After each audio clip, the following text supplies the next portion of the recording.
नमस्कार विद्यार्थ्यांनो, सहज शिक्षण यूट्यूब चॅनलवरती तुमचे स्वागत आहे. तर विद्यार्थ्यांनो, आज आपण इयत्ता 6वी चा विषय आहे समाजशास्त्र म्हणजेच इतिहास नागरिकशास्त्र.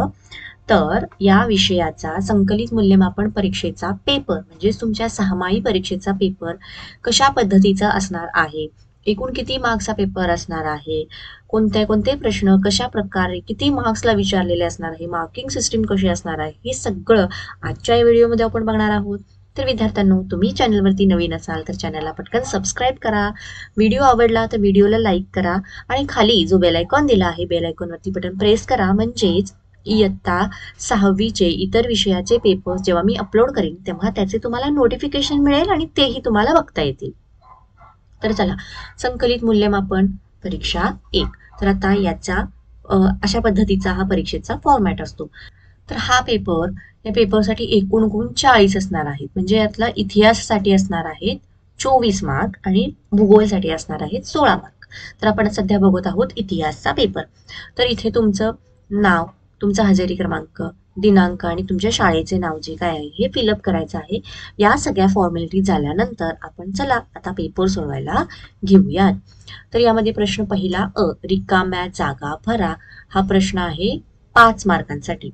पहिलं बघा, त्यामध्ये हडप्पा आणि मोहेंजोदडो ही शहरे आजच्या आहेत. तर ही आजच्या कशामध्ये आहेत? पाकिस्तानात आहेत. तर इथे येणार पाकिस्तानात आहेत. त्यानंतर दुसरा, प्राचीन भारतात मानवाने लिहिण्यासाठी वृक्षाच्या सालींचा उपयोग केला. तर ते होतं भूर्जपत्र किंवा भूर्ज वृक्ष, या वृक्षाच्या सालीचा उपयोग केला. आणि आता तिसरं, अवंती हे प्राचीन महाजन पद मध्य प्रदेशातील माळवा प्रदेशात होते.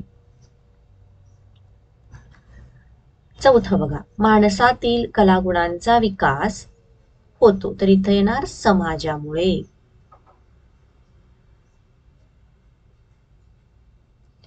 पाचवं, भारतातील हे आपले सांस्कृतिक वैभव आहे. तर इथे येणार हडप्पा संस्कृती, हे आपले सांस्कृतिक वैभव आहे. ठीक आहे. तर अशा पद्धतीने ही 5 प्रश्न आपण सोडवले. पुढचा ब प्रश्न, एका शब्दात उत्तरे लिहा आणि याच्यासाठी आहे 2 गुण. तर पहिला आहे घरचा प्रमुख, त्याला आपण काय म्हणतो? गृहपती. त्यानंतर दुसरं, वैदिक वाङ्मयाची भाषा, तर ती कोणती आहे? संस्कृत. राईट. आता प्रश्न बघणार आहोत क, कारणे लिहा, यासाठी आहे 4 गुण. म्हणजे या प्रश्नाला 2 मार्क्स असणार, या प्रश्नाला 2 मार्क्स असणार.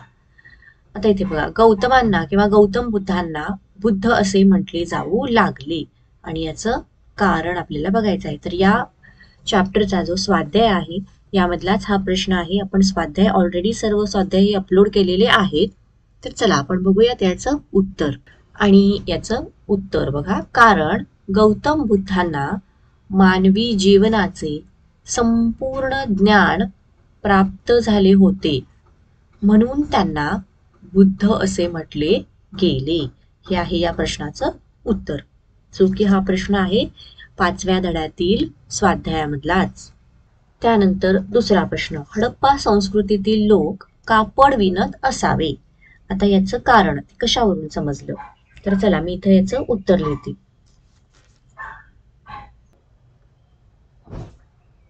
आणि आपलं उत्तर तयार आहे. उत्खननात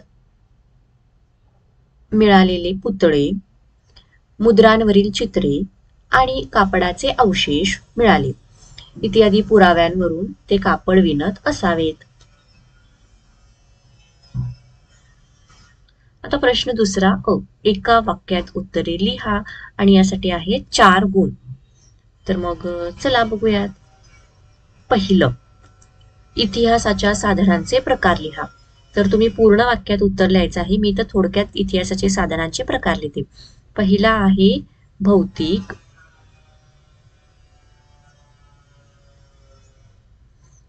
त्यानंतर मौखिक आणि तिसरा आहे लिखित. तर ही आहेत इतिहासाच्या साधनांचे हे आहेत प्रकार. त्यानंतर दुसरा, अर्थवेदाच्या संहितेला कोणाचे नाव देण्यात आले?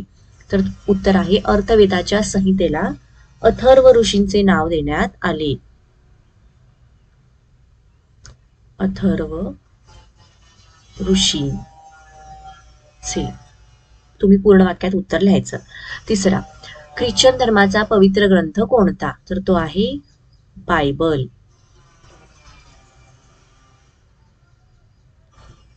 बरोबर. तर विद्यार्थ्यांनो, व्हिडिओ लेंदी होईल यासाठी मी पूर्ण वाक्यात उत्तर देत नाही, शॉर्ट मध्ये देते. पण तुम्ही परीक्षेमध्ये ही चूक करायची नाही, तुम्ही पूर्ण वाक्यातच उत्तर द्यायचं आहे. आता इथे मृदांचा वापर कशासाठी केला जाईल? तर भांडी बनवण्यासाठी किंवा मातीच्या वस्तू बनवण्यासाठी.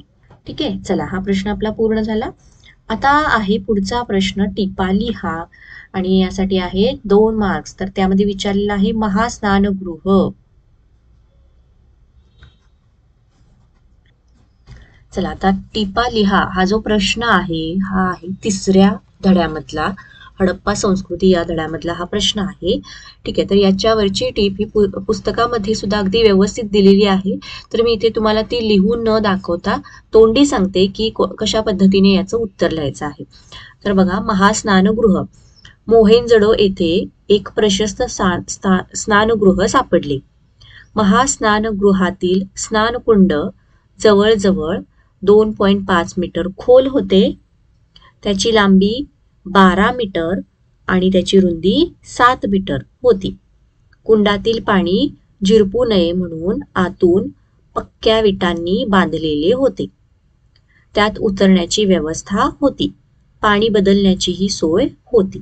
तर ही आपण माहिती या महास्नानगृहाबद्दलची दिलेली आहे. त्याचं एकूण मेजरमेंट दिलं किंवा पाणी झिरपू नये म्हणून पक्क्या विटांचं बांधकाम होतं हे सांगितलं. आतमध्ये उतरण्याची व्यवस्था होती आणि पाणी बदलण्याची सुद्धा सोय होती. तर या सगळ्या गोष्टी आपण याच्यामध्ये लिहिल्या. आता प्रश्न क बघूयात. एका वाक्यात उत्तरे लिहा आणि यासाठी आहे 3 गुण. तर हा प्रश्न आहे नागरी शास्त्रावरचा. तर त्याच्यामध्ये पहिलं, समाज केव्हा बनतो? तर याचं उत्तर बघा, मी तुम्हाला सांगते. माणसाच्या झुंडी किंवा गर्दी म्हणजे समाज नाही, तर काही समान उद्दिष्ट साधण्यासाठी जेव्हा लोक एकत्र येतात तेव्हा त्यांचा समाज बनतो. तर हे तुम्ही उत्तर लिहायचं आहे. किंवा एका वाक्यात लिहायचं असेल तर, काही समान उद्दिष्ट पूर्ण करण्यासाठी जेव्हा लोक एकत्र येतात तेव्हा समाज बनतो. हे उत्तर तुम्ही लिहा. त्यानंतर, नियमांची आवश्यकता का असते?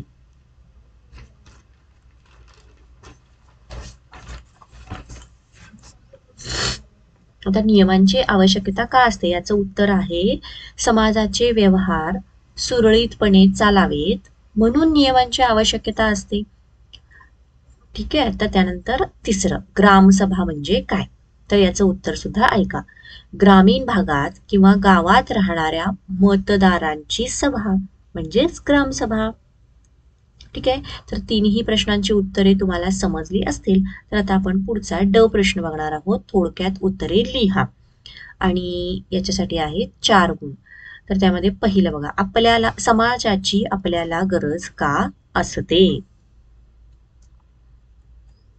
तर चला मी इथं याचं उत्तर तुम्हाला लिहून दाखवते. आणि याचं उत्तर बघा, व्यक्तीच्या विकासासाठी स्थिर व सुरक्षित सहजीवन आवश्यक असते.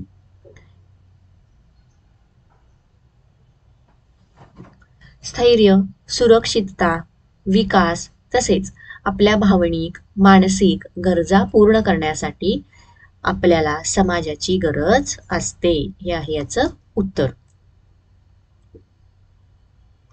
आता त्यानंतर दुसरा प्रश्न, सहकार्यामुळे कोणते फायदे होतात? आणि याचं उत्तर आपण बघूयात. बघा प्रश्न, सहकार्यामुळे कोणते फायदे होतात? उत्तर, सहकार्यामुळे समाजातील परस्परावलंबन अधिक निकोप होते. समाजातील सर्व लोकांना सामावून घेता येते.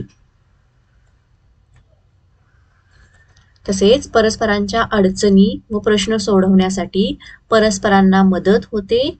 त्यानंतर आपला विकास होतो आणि दैनंदिन जीवनही सुरळीत चालते. इत्यादी फायदे आपल्याला सहकार्यामुळे होतात. तर एकूण 4 पॉइंट्स मध्ये ह्याचं उत्तर दिलं आहे. चला तर विद्यार्थ्यांनो, याच प्रश्नाबरोबर आपला हा जो पेपर आहे, हा पेपर इथे संपलेला आहे. तुम्हाला व्हिडिओ आवडला असेल तर व्हिडिओला पटकन लाईक करा. अजूनही जर तुम्ही चॅनलला सबस्क्राईब केलं नसेल तर चॅनलला सबस्क्राईब करा. व्हिडिओ कसा वाटला हेही कळवा आणि तुमच्या फ्रेंड्सना सुद्धा शेअर करा. थँक्यू. Bye bye.